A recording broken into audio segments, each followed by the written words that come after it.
now we have a FERN video, the only Nazi Hitler feared. This sounds like it's going to be a heavy video. The only Nazi Hitler feared? What the fuck you mean? Is a nigga worse than Hitler? There's no way. There's no way. There's no fucking way. But let's see what the fuck this video is in for. This, how long is this? Oh, it's only 18 minutes. It's not bad. It's not bad. I can fuck with that.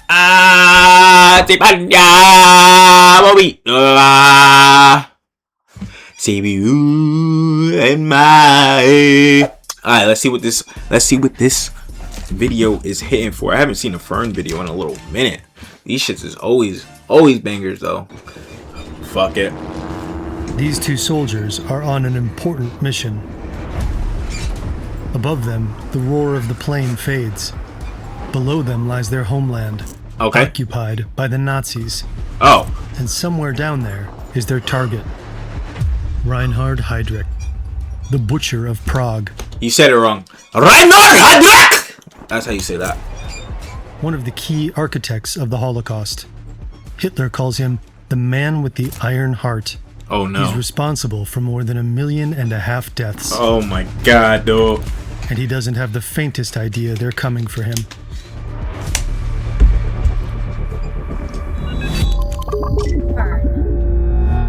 Warning. This video includes descriptions of suicide and mass murder committed under the Nazi regime. Our coverage is largely based on these two books. Okay. This is a photo of Reinhard Heydrich and his wife Lena. It was taken in May 1942 at the Wallenstein Palais in Prague, where they attended a concert. Heydrich! Reinhard Heydrich loves music. He's the son of a singer and composer. But despite showing musical talent as a child, he chose a very different path for himself. After graduating from school, he joined the Reichsmarine, the German Navy. Heydrich is tall, blonde, and athletic. He looks like he walked straight out of a Nazi propaganda poster. But this picture-perfect facade is deceptive. He speaks with a strangely thin, high-pitched voice. He's said to have been haunted by deep insecurity and self-hatred. In school, and also in the Navy, people mock him. Rumors spread that he has Jewish roots. They call him Blonde Moses. Oh, shit. In a Germany turning toward Nazism, it's a nickname he despises. In December 1940... God damn, and it always stems from bullying. If a nigga was bullied, he's either a mass murderer or he's psycho. This nigga is a soon-to-be killer. He meets Lena von Osten at a dance in Kiel. After just 4 dates, they get engaged. It's said that he was drawn to her Nordic looks, maybe hoping they'd silence those rumors about him having Jewish ancestry. But then scandal strikes the newly engaged couple. Heydrich is brought before a naval court of honor. A former girlfriend accuses him of breaking a promise to marry her. He's discharged from the Navy, a humiliating fall from... This nigga got discharged from the Navy for not marrying someone? Are you shitting me? Grace. But unfortunately, it's not the end of his career. A few months later, a family friend introduces him to Heinrich Himmler. Heinrich! Heydrich joins the Nazi Party and the SS. And from there, his rise is meteoric. I don't know why, but I feel like all German names have to be screamed. Like, you have to say it with a lot of force, or you're not saying it right. In just a few years, Heydrich becomes one of the most powerful men in Nazi Germany. He's made chief of the Reich Security Main Office, the SS and police agency. In 1938, he orchestrates Kristallnacht, the Night of Broken Glass. Oh yeah, I read about this. Germany, synagogues burn, Jewish businesses are ransacked, and thousands of people are arrested, beaten, or killed. That nigga looks smug as fuck. And thousands of people are arrested, damn, nigga, or killed. In July 1941, Heydrich is tasked with planning what the Nazis call the final solution to the Jewish question, the blueprint for the systematic mass murder of Europe's Jews. Heydrich is the boss of Adolf Eichmann, another key Holocaust architect we covered in this video. Eichmann! A few months later, In autumn 1941, Heydrich receives a significant promotion. He's sent to Prague as Deputy Reich Protector of Bohemia and Moravia. Nazi Germany occupied the Czech lands in 1939, and the Reich Protector, Konstantin von Neurath, governs the territory. But von Neurath is considered too lax, so Heydrich becomes the de facto governor. He definitely isn't too lax. Hitler has sent the man with the iron heart. Heydrich orders mass arrests, executions, and deportations. Thousands of Czechs are sent to concentration camps. His reign of terror earns him a title that history will never forget: the Butcher of Prague. To the outside world, it appears Heydrich has crushed the Czech resistance. But in the shadows, a plan to assassinate him is in motion. Right. While Heydrich makes himself comfortable with his family in his castle near Prague, hundreds of kilometers away, two soldiers are training to kill him. In London. The Czech government is in exile. Its leaders are in London. Czech military intelligence is cooperating with the British Special Operations Executive. Together, they plan a top-secret mission to assassinate Heydrich. Operation Anthropoid. Enter Jan Kubiš and Josef Gabčík. Meeting in Poland in 1939. Oh no, not Anthropoid. The French Foreign Legion, the only way to fight back. In the ranks of the Legion, they become good friends. After the fall of France, Czech forces are moved to Britain. In the autumn of 1941, Gabčík is chosen for Operation Anthropoid. When his partner suffers an injury during training, Gabčík insists that Kubiš be the one to replace him. Both men are proud soldiers who had watched their homeland fall to the Nazis without a fight. Oh, damn. Now they're determined to strike back, no matter what the cost. Together, they prepare for one of the most dangerous missions of the war. These niggas are the first Avengers before the Avengers. That's fire. To strike at the heart of the Nazi regime. 3D scenes like these are made by humans. All right. In the early hours of December 29, 1941, a British Halifax bomber drops its deadly cargo: Gabčík and Kubiš. Heavy snow blinds the crew, making navigation nearly impossible. So they accidentally drop Gabčík and Kubiš at the wrong location. Wow. Instead of landing east of Pilsen, they end up east of Prague. Oh. As they approach the ground, Gabčík misjudges the height and injures his left foot. Come the fuck on, dude. It's too many imperfections going on, dude. You niggas is not trained for this shit. You niggas is not trained for this shit, obviously. Niggas can't even fucking pilot correctly, and now you can't even parachute correctly? Now they have no idea where they are. Oh my god. It's night, and it's cold. The two soldiers bury their parachutes in the snow and take shelter in the abandoned tunnels of an old stone quarry. Their landing hasn't gone unnoticed. During the night, a local gamekeeper heard the plane, climbed onto the roof of his house, and saw two parachutes heading toward him. The next morning, he finds the buried parachutes and follows a trail of footprints in the snow. It doesn't take him long to find Gabčík and confront them. The young men pretend to be surveyors, but their cover story quickly falls apart, and they reluctantly admit the truth. Luckily, the gamekeeper wants to help them. They're stunned to find out they've landed 20 miles from... These niggas is lucky. These niggas just got lucky, because that nigga could have immediately just called the police. Saw the fucking niggas fall from the sky, called the police, and it would have been over. Prague, far from their contacts. Gabčík is injured, and the mission already looks doomed. But then, fate intervenes. A local miller, who also heard the plane that night, tracks them down. Wow. He's a member of Sokol, a banned Czech nationalist group, and offers to connect them with the underground network in Prague. It violates the strictest rules of their mission. Wow. No contact with the local resistance until their mission is over. But they're desperate. They have no choice but to accept help. Over the next few months, they're sheltered by a network of brave families. Nigga, did you just say months? This is a long-ass fucking mission. God damn. Ordinary people risking everything to feed and hide them. Reinhard Heydrich is busy organizing the infamous Wannsee Conference. a meeting called to streamline the mass murder of Jews. He doesn't realize that all the while, two men are observing him, learning his habits, noting every route and ritual. They even have inside help from people working in his castle. They sketch out several ideas for how to take him out. An attack at his castle or his estate isn't an option. The SS guards them too closely. But they see another opening. Heydrich always travels without guards, accompanied only by his chauffeur. It's the one time he's exposed. So they Oh, goddamn. Goddamn. Goddamn.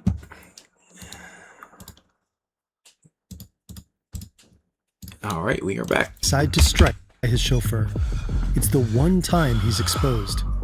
So they decide to strike while he's on the road. They consider stretching a wire across the street to force his car to slow down, but time is running out. They hear rumors that Heydrich might leave Prague soon. The pressure mounts, and they need to move quickly. May 26, 1942. In a magnificent concert hall, Heydrich and his wife enjoy compositions by his father. No way they murk him after this photo. Bruno. Not far away, two men finish their final checks. Tomorrow, they'll attempt to kill the Butcher of Prague. Gabčík is armed with a British Sten gun. Kubiš holds the explosives. They pack two briefcases. One contains the disassembled Sten gun, while the other holds two bombs. To an observer, the briefcases look ordinary. The weapons are hidden beneath layers of fresh grass. What the fuck? It's the perfect cover. With wartime food shortages, many locals keep rabbits, so carrying grass for feed is a common sight. The next morning, Reinhard Heydrich's day begins peacefully. It's a fresh spring morning. He finishes breakfast and plays with his three children. His wife is pregnant with a fourth. Fucking At around whore. 10 o'clock, he leaves the safety of his castle with his chauffeur. On a narrow street in the Líbane district on the outskirts of Prague, Gabčík waits. Kubiš is positioned here, just a few meters away. Both have stood here for over an hour, tense, silent, ready. Then, finally, Heydrich's Mercedes-Benz pulls up. Not yet. Not yet. Now, Gabčík steps forward, throws off his raincoat, raises the Sten, and pulls the trigger. Oh shit. It jams. But nothing happens. Are you fucking kidding? Yo! These niggas are amateurs! Oh my fucking god, bro. From the fucking pilot to Gabčík parachuting or whoever fucking broke their leg while they're parachuting to this nigga with a jammed fucking gun, bro. These niggas, like, it basically fate is telling y'all niggas, y'all are supposed to die here. Months of training for this one moment, and the gun jams. Maybe grass clogged the mechanism. Wow. The Sten had a reputation for jamming easily. Or maybe it's just bad luck. We'll never know. Heydrich thinks there's only one attacker, so he yells at his driver to stop and draws his pistol. Kubiš seizes the moment. But he misjudges. Damn, why you had to give him dirty ass nails? You couldn't clean his nails? Fuck. His throw. Heydrich survives. Kubiš scrambles onto his bicycle and disappears down the street. Gabčík is chased by Heydrich's driver and flees into a nearby butcher shop. When the driver bursts in, Gabčík finally makes the Sten work, shooting him in the leg and escaping. Both assassins get away, but there's no sense of triumph. The mission failed. They haven't eliminated their target. But Heydrich is critically wounded by the explosion. He's rushed to Belovsa Hospital in a passing delivery truck. And on June 4, 1942, 8 days after the attack, Reinhard Heydrich succumbs to his wounds. Oh, wow. This nigga suffered. This nigga suffered. And that's why everything happens for a reason. Because not only were you guys not supposed to die in that instance, you guys were supposed to fuck up so bad that you guys made him suffer. He suffered for 8 days. That is a great thing. Let's keep going. Immediately after the assassination, the Gestapo launches a massive manhunt for the attackers. But they have no real leads. Frustrated, the regime demands blood to avenge the death of the deputy Reich protector. The Nazis choose the village of Lidice, which has 503 residents, for their revenge. They suspect some within the village support the attackers. Wow. But there's no real evidence of this. Im Zuge der Fahndungen nach den Mördern Into the murder of SS Heydrich, reliable evidence was found indicating the villages of Lidice had provided support and assistance to the suspected perpetrators. On June 10, 1942, a few hours after midnight, Nazi troops raid the village. Oh, They fuck. shoot 173 men on the spot. The women are sent to Ravensbrück concentration camp. Children under a year old and those selected for re-education through placement in German families remain alive. Wow. All other children are killed at the Chelmno extermination camp in Poland. Of the village's former 503 inhabitants, only 143 women and 17 children survived the war. After murdering or deporting the villagers, the Nazis destroy the entire village. The homes, the church, even the cemetery. They film the entire process. By 1943, only this empty field remains. For the Nazis, the destruction of the town is symbolic of their power. Usually, they would try to hide their war crimes, but this time their brutality is on full display. Wow. A bloodbath turned into propaganda. After the village of Lidice had flagrantly violated the law through their actions and by supporting the murderers of Heydrich, the adult men were shot, the women were deported to a concentration camp, and the children were placed under appropriate re-education. The village was razed to the ground and its name was wiped out. Wow. But even after burning Lidice to the ground and murdering most of its inhabitants, the Nazis aren't done. Wow. They want to find the men behind the attack. So they announce an amnesty. Anyone who comes forward with information will be spared. And there's a reward, 1 million Reichsmarks. Wow. One of Gabčík and Kubiš's comrades takes the deal. Wow. His story is similar to theirs. He fled to Poland, joined the French Foreign Legion, and trained in Britain for special operations. No way. He was also brought to the Protectorate for a mission. But on June 16, 1942, he decides to collaborate with the Gestapo in Prague. In exchange for a new identity and the cash, he gives them the assassins and Wow. the names of the families sheltering them. Oh no. One of them is the Moravec family. Oh The no. Gestapo storms their home. The mother takes her own life with poison, but her son is taken for interrogation. Using truly unspeakable methods, they break him. Oh He no. eventually tells them what his mother once told him. If you're ever in serious trouble, go to the Church of St. Cyril and Methodius. Inside this Orthodox church, Gabčík and Kubiš have found refuge. Here, in the damp darkness of the crypt, the 2 assassins and 5 other paratroopers wait for orders from London. They No. know about Lidice. They Oh. know that hundreds of innocents have already died in the Nazi reprisals. Crushed by guilt, they consider committing suicide in a public park. They hope that leaving a note claiming responsibility might finally stop the killings. But before they can make their move, it's too late. It's too The fucking Nazis late. surround the church. Oh my god. All hell breaks loose. 7 men against more than 700 SS and Gestapo troops. Oh When no. the Nazis can't break through their defenses, they flood the crypt. Kubiš dies from injuries he suffered in the firefight. Then, one by one, the other paratroopers choose death over capture. Hell yeah. Cyanide, others their last bullets. In the end, both of Heydrich's assassins are dead. Dozens of resistors, entire families, are executed for helping them. Among them, Bishop Gorazd and other members of the Czech Orthodox Church. And the Nazis' revenge doesn't end there. Just days later, they wipe another village, What? Žáky, off the map. Why? Bro. Every adult in the village is executed. Most children are deported and killed, and the village is burned to the ground. Like Lidice, the Žáky simply ceases to exist. Wow. After the end of World War II, Nazi official Karl Hermann Frank who ordered the mass murder in Lidice and Ležáky, was convicted and executed. Karel Čugda had continued to work with the Gestapo until the end of the war. He then attempted to flee, but was captured and sentenced to death. He was executed in Prague on April 29, 1947. Even after her husband's death, Lena Heydrich remained a prominent figure. Wow. She didn't return to Germany until 1945. After the country's surrender, her husband's property was seized, confiscated as the assets of a war criminal. She spent the rest of her life defending his legacy, repeatedly denying that her late husband was responsible for any war crimes.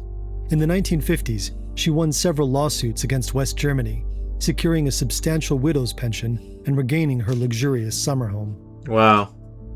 Today, a memorial stands at the site of the ambush in Prague. It honors Josef Gabčík, Jan Kubiš, and a third figure, representing the Czech civilian resistance. In the Czech villages of Lidice and Ležáky, memorials mark the sites of the mass killings. These places serve as not just reminders of lives lost, but as warnings to never let something like this happen ever again. Wow, bro. That was crazy. This was a heavy ass video. Like, god damn, every time I hear a new story about the Nazis, it just gets worse and worse. These niggas were abominations, bro. Like, god damn, I cannot imagine the feeling of the gun jamming when you are in front of him. Now that right there, heart would have dropped, nigga. I'm surprised he wasn't murdered on sight. Like, niggas didn't up and shoot that nigga immediately. As a Czech, I just want to say I genuinely appreciate that you pronounced the names correctly, that you took the care to learn them. Many coverages of this story do so carelessly, but you put in so much effort. I'm very proud. Thank you. W comment. W video. This was a W fucking video. This was a W video, gang. I'm not gonna cap, bro. Like, honestly, I love learning about history, and I love learning about, like, crazy, not even crazy events. I love learning about specifically the Holocaust and slavery. Those two events are events that I feel are things in history that are covered enough. I feel like that they're becoming like forgotten thoughts to many of the youth, and it's our job to make sure that doesn't happen. These niggas dropped another fucking video.